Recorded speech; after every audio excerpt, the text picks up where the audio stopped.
আসসালামু আলাইকুম, সবাইকে স্বাগতম জানাচ্ছি ক্রিকেট অ্যানালিস্ট উইথ ইফতেখারের আজকের ভিডিওতে আমরা আলোচনা করব বাংলাদেশ বনাম শ্রীলঙ্কার প্রথম ওয়ানডে ম্যাচটা নিয়ে। ভাই, বিশ্বাস করেন, এই ম্যাচটা নিয়ে কোনো কথা বলার ইচ্ছাই নেই। এই ম্যাচটা নিয়ে কোনো কথা বলার ইচ্ছাই নেই ভাই। যেখানে মনে হচ্ছিল বাংলাদেশ কঠিন করে হলেও, ধীরে সুস্থে হলেও বাংলাদেশ কমপক্ষে ৫ ওভার আগে ম্যাচটা জিতবে।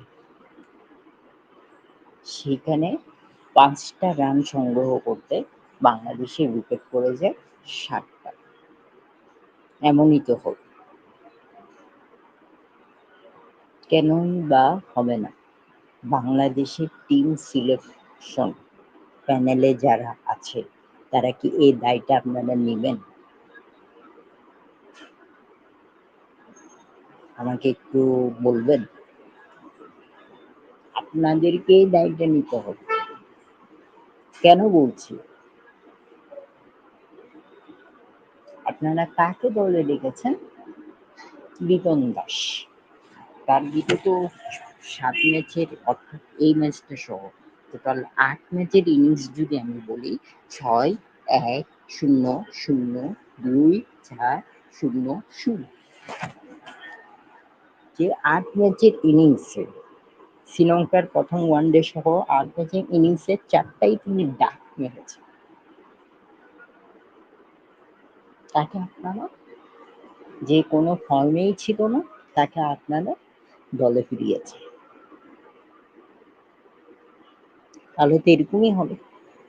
যে ফর্মে ছিল না তাকে দলে ফিরিয়েছেন। কেন ফিরিয়েলেন? আমাদের নির্বাচক লিপু ভাই কি বলেছেন? লিপু ভাই বলেছেন তিনি টি-টোয়েন্টি ক্যাপ্টেন, তাকে ওয়ানডে ম্যাচের সুযোগ দিয়ে আমরা টি-টোয়েন্টির জন্য প্রস্তুতি করছি। মানে বাংলাদেশের ওয়ানডে ম্যাচটা টি-টোয়েন্টি ম্যাচের জন্য প্রস্তুতি শুরু ম্যাচ। এটাই কি তিনি বুঝাতে চাচ্ছেন? এরকম অযোগ্য একটা খেলোয়াড়কে আপনারা ফিরিয়েছেন। আর দিনের পর দিন মাঠে রান করে যাওয়া নুরুল হাসান সোহান বঞ্চিত হচ্ছে। এখনো পর্যন্ত ন্যাশনাল লিগ দলে জায়গা পায়নি।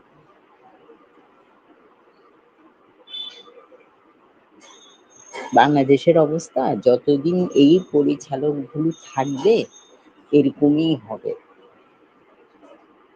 এটা একদম 100% লিখে দিতে পারে।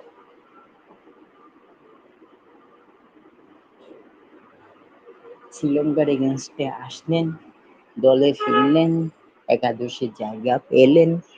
আমি তো কনফিউজ ছিলাম তিনি হয়তো একাদশের জায়গা পাবেন না, গত ভিডিওটাতে আমি বলেছিলাম। তিনি হয়তো একাদশের জায়গাও না পেতে পারেন, শামীম হোসেন তার জায়গায় খেলতে পারে। কিন্তু কি করলেন? আবার গোল্ডেন ২টা আন্ডা পারলেন। ৮ ইনিংসে মিলে একটাতেও তিনি ডাবল ফিগারে পৌঁছাতে পারেননি। তাকে আপনারা কোন যোগ্যতায় দলে নিয়েছেন? তিনি সেই টি-টোয়েন্টিতে, তার কারণে তাকে আপনারা দলে নিয়েছেন। ওয়াহ, কি অসাধারণ সিদ্ধান্ত আপনাদের!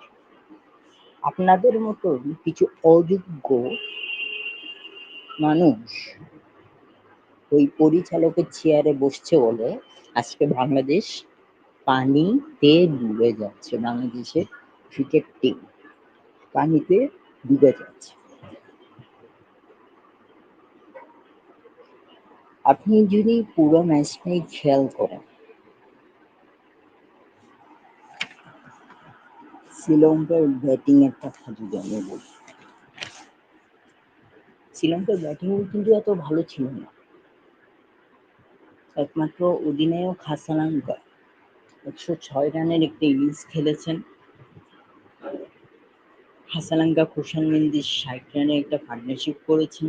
হাসালাঙ্কা লিয়ানাগে নিয়ে ৬৪ রানের একটা পার্টনারশিপ করেছেন। হাসালাঙ্কা এই দুজনকে নিয়ে ১০৪ এর একটা পার্টনারশিপ করেছে। যে পার্টনারশিপে ভর করে ২৪৪ রান করতে সক্ষম হয়েছিল। আর বাকিরা তেমন ভালো পার্টনারশিপ করতে পারেনি, ৫, ৬। 18, 39, 34, 2, 15, 1 এভাবে তারা পার্টনারশিপ করে গেছে। এভাবে আস্তে, আস্তে করে তারা হচ্ছে 244 রান করেছে। বাংলাদেশের বোলিং আক্রমণ, বাংলাদেশ শুরু থেকে শ্রীলঙ্কার ব্যাটসম্যানদের উপর প্রেশার ক্রিয়েট করেছে। তাসকিন আহমেদ ফিরেছেন 3.5 মাস পর, অসাধারণ বোলিং করেছেন, অসাধারণ ডেলিভারি করেছেন, 4 টে উইকেট নিয়েছেন। তানজিম হাসান সাকিব 3 টে উইকেট নিয়েছেন, ফিরেছেনও তাসকিন আহমেদের মতন লম্বা সময় পর তিনি ক্রিজে ফিরেছেন, অসাধারণ বোলিং করেছেন। তানভীর ইসলাম 1 টা উইকেট নিয়েছেন, অভিষেক হয়েছে তার। এবং বাংলাদেশের ওভারঅল বোলিং পারফরম্যান্স যদি আমি বলি 4-5 ইকোনমি, তারা প্রতি ওভারে 4 থেকে 5 রান করে দিয়েছে, অসাধারণ বল।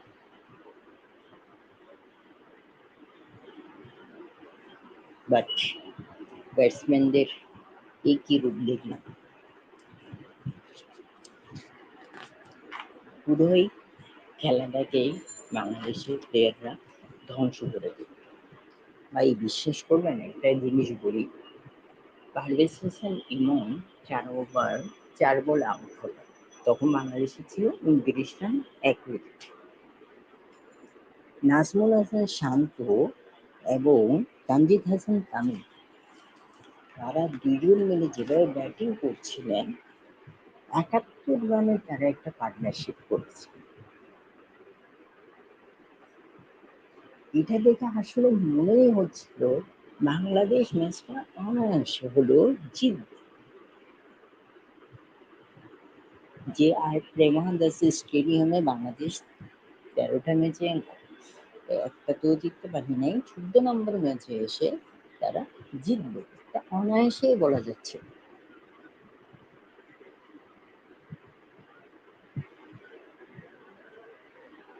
কিন্তু ওই যে শ্রীলঙ্কার বোলারের একটা ঘূর্ণিঝড় বাংলাদেশি ব্যাটসম্যানদের গায়ের উপর গিয়েছে।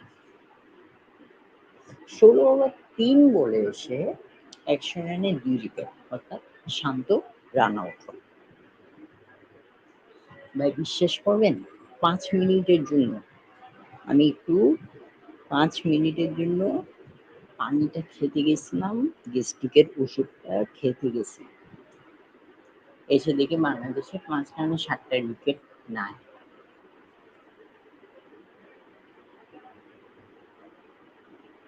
কেমনটা লাগে রে ভাই, এটা দেখে তো আমি পুরাই অবাক।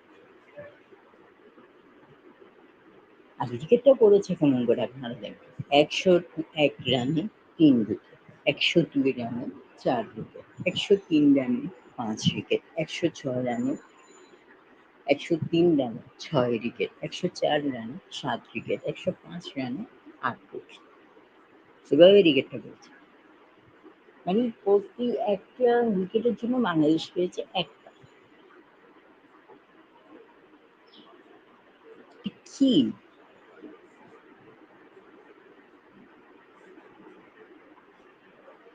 এটাই বাংলাদেশের সিলেকশন প্যানেলের যোগ্যতা, আসলে এটাই বাংলাদেশের সিলেকশন প্যানেলের যোগ্যতা।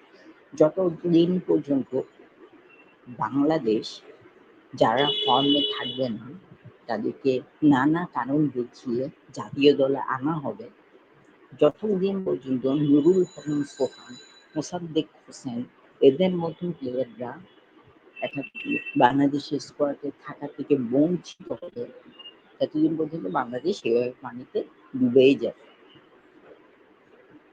ভাই আমি একদম 100% গ্যারান্টি দিয়ে বলতে পারি বাংলাদেশ এভাবে ডুবেই যায়, কোনো কিছু বলারই নেই ভাই। বাংলাদেশের একমাত্র তানজিদ হাসান তামিম 62 রানের ইনিংস খেললেন।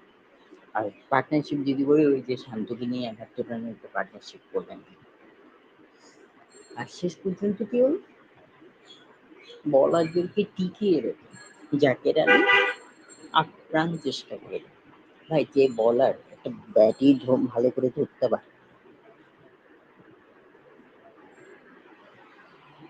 তাকে যে জাকের আলী টিকিয়ে রাখতে পেরেছে,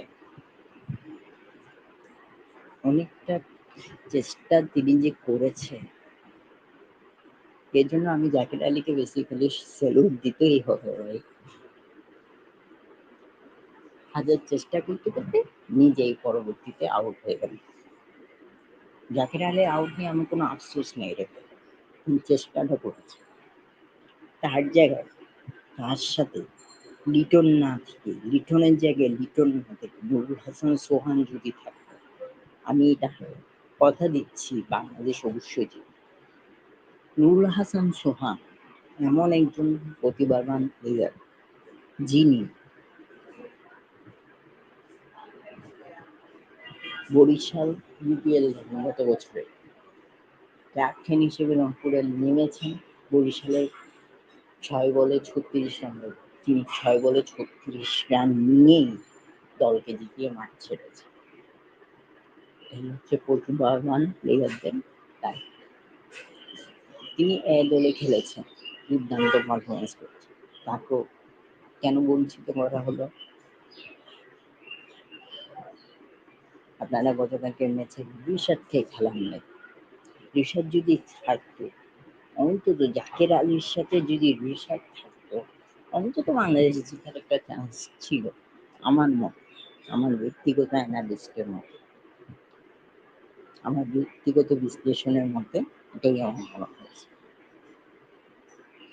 জানি খেলাটা আপনাদের কারোরই ভালো লাগে নাই এবং ভালো লাগার কথাও না। তাও